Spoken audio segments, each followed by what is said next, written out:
Assalamualaikum warahmatullahi wabarakatuh. Perkenalkan, nama saya Nisa Anggraini, NPM 221030105 dari jurusan Hukum Ekonomi Syariah kelas C dalam mata kuliah Tahsinul Qiraah dan dosen pengampu Ummi Indah Agung Suprapti MPD.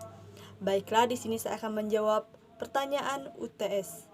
Yang pertama soalnya, bacakan surah Al-Humazah dan sebutkan 3 bacaan tajwid beserta contohnya dan alasannya. Bismillahirrahmanirrahim. Wailul likulli humazatil lumazah allazi jama'a malan wa 'addadah yahsabu anna malahu ahladah kalla la yumbazanna fil hutamah wa ma adraka mal hutamah narullahil muqadah allati tattali'u 'alal afidah innaha 'alaihim mu'sadah fi amadin mumaddadah. Yang selanjutnya ialah sebutkan 3 bacaan tajwid beserta contoh dan alasannya. Yang pertama ialah idgham bi gunnah. Idgham bi gunnah ialah apabila nun mati atau tanwin bertemu dengan salah satu huruf ya, nun, mim, waw yang dibaca dengan cara mendengung. Contohnya saja ialah malau wa'addadah. Di situ telah terdapat tanwin bertemu dengan huruf waw yang dibaca dengan cara masuk dengan mendengung. Yang kedua ialah gunnah musyaddadah. Gunnah musyaddadah ialah nun bertasydid atau mim bertasydid yang ditasydidkan. Contohnya saja ialah anna, innakum, hammats yang dibacanya dengan cara mendengung yang disangatkan karena ada huruf nun yang bertasydid. Yang kedua ialah mad sila tawilah.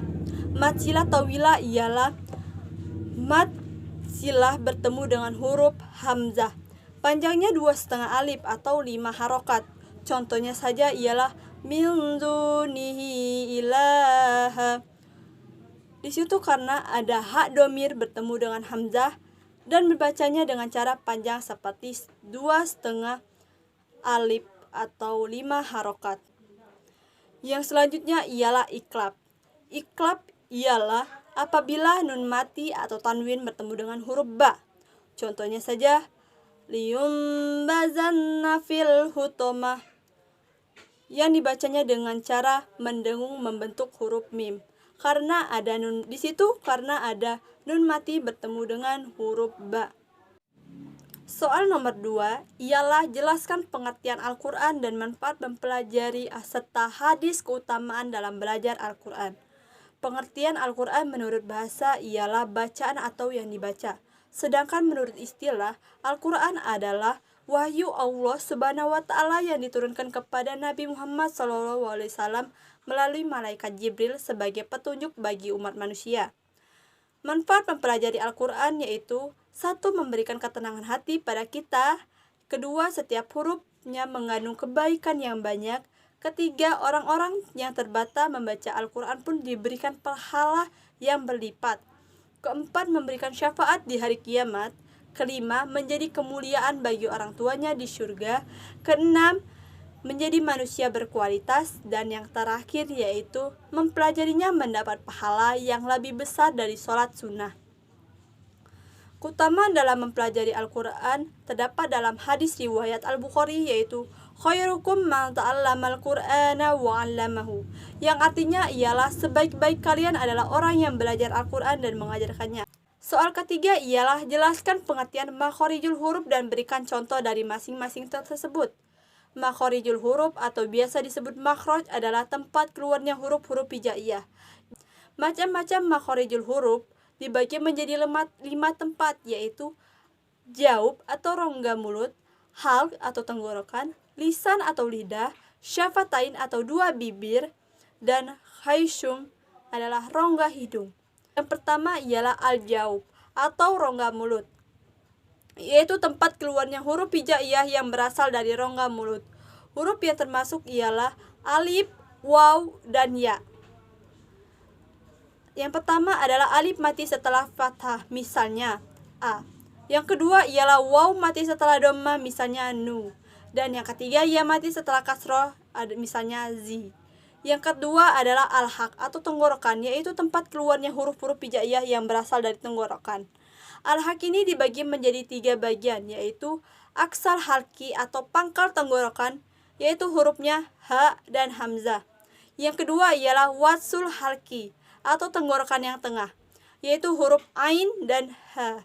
Yang ketiga ialah adnal halki atau ujung tenggorokan, yaitu huruf kho dan ghoin. Yang ketiga ialah alisan atau lidah, yaitu tempat keluarnya huruf hijaiyah yang berasal dari lidah. Alisan ini dibagi menjadi 10 bagian, yaitu yang pertama pangkal lidah atau dekat tenggorokan dengan langit-langit, yaitu huruf qaf. Yang kedua pangkal lidah dengan langit-langit bagian tengah, yaitu huruf qaf. Yang ketiga ialah tengah lidah dengan langit-langit, yaitu huruf jim, shin, dan ya. Yang keempat ialah 2 sisi lidah, yaitu huruf do. Yang kelima ialah ujung lidah dengan ujung langit-langit, yaitu huruf la. Yang keenam ialah ujung lidah di bawah makhraj lam, yaitu huruf na. Yang ketujuh ialah ujung lidah dekat makhraj nun dengan punggung lidah, yaitu huruf ro. Yang ke-8 ialah ujung lidah bertemu dengan gusi atas, yaitu huruf dal, ta, dan to. Yang ke-9 ialah ujung lidah bertemu dengan gigi depan, yaitu huruf sod, sin, dan za. Yang ke-10 ialah ujung lidah keluar sedikit bertemu dengan ujung gigi depan atas, yaitu huruf zo, sa, zal. Yang keempat ialah asyafatain atau 2 bibir, yaitu tempat keluarnya huruf hijaiyah yang berasal dari 2 bibir. Huruf yang termasuk ialah huruf fa, mim, ba, dan waw. Yang kelima ialah al-khishum atau rongga hidung, yaitu tempat keluarnya huruf hijaiyah yang berasal dari rongga hidung.